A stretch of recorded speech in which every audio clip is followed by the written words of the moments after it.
Hey everyone, it's Michael Soto's Uncanny Strength and Conditioning Online Superhero Training. Today's video, we're continuing on with this series about conditioning. In my first video, I talked about getting some baseline measurements, measuring your blood pressure, your resting heart rate, and your HRV. Once we have those numbers, we want to do some testing. We want to figure out where our cardiovascular fitness levels are at. There's 3 tests to choose from that I like to use. The first one is the preferred test. It is a 12 or 6 minute threshold test. The second one is a mile test. And the third one is a 3-minute step test. In my following videos, I'm going to go into detail for each of those tests so you know exactly what to do.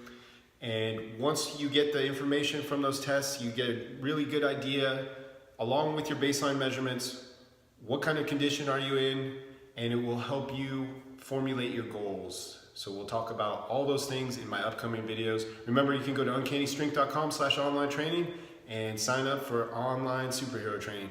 All right, thanks for checking out conditioning tests. The first one is the preferred test, is the 6 or 12 minute threshold test. Your threshold heart rate is the heart rate where you switch from aerobic to anaerobic training, and it's gonna help us set up our zones for our conditioning program.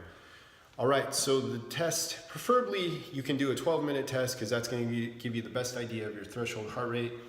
Is done on a flat surface, somewhere like a track would be perfect. If you have problems with impact, you can always do it on a bike or an elliptical.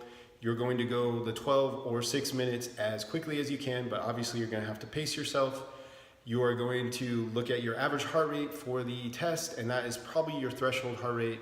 You're going to write down the distance you make it during the test, and also you're going to take your heart rate 1 minute after the test has ended to see how much you recover. So as your conditioning improves, you should be able to make it a longer distance during the time of the test, and also you should recover quicker. We're talking conditioning tests. Another test you could choose from, a very simple test where you just go for distance, would be a 1 mile test.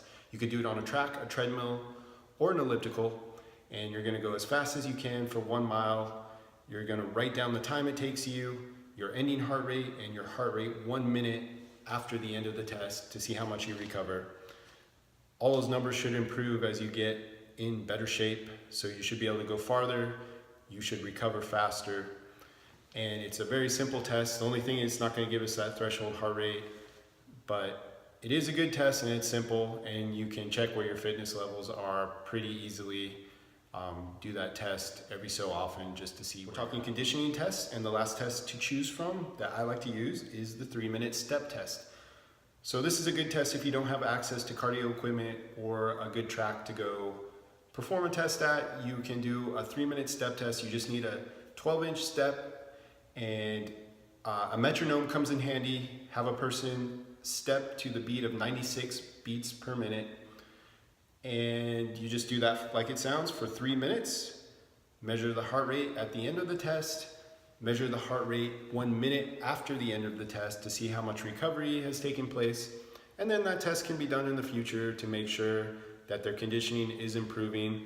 They should have a lower ending heart rate when they're done, and the recovery should be quicker if they are getting in better shape.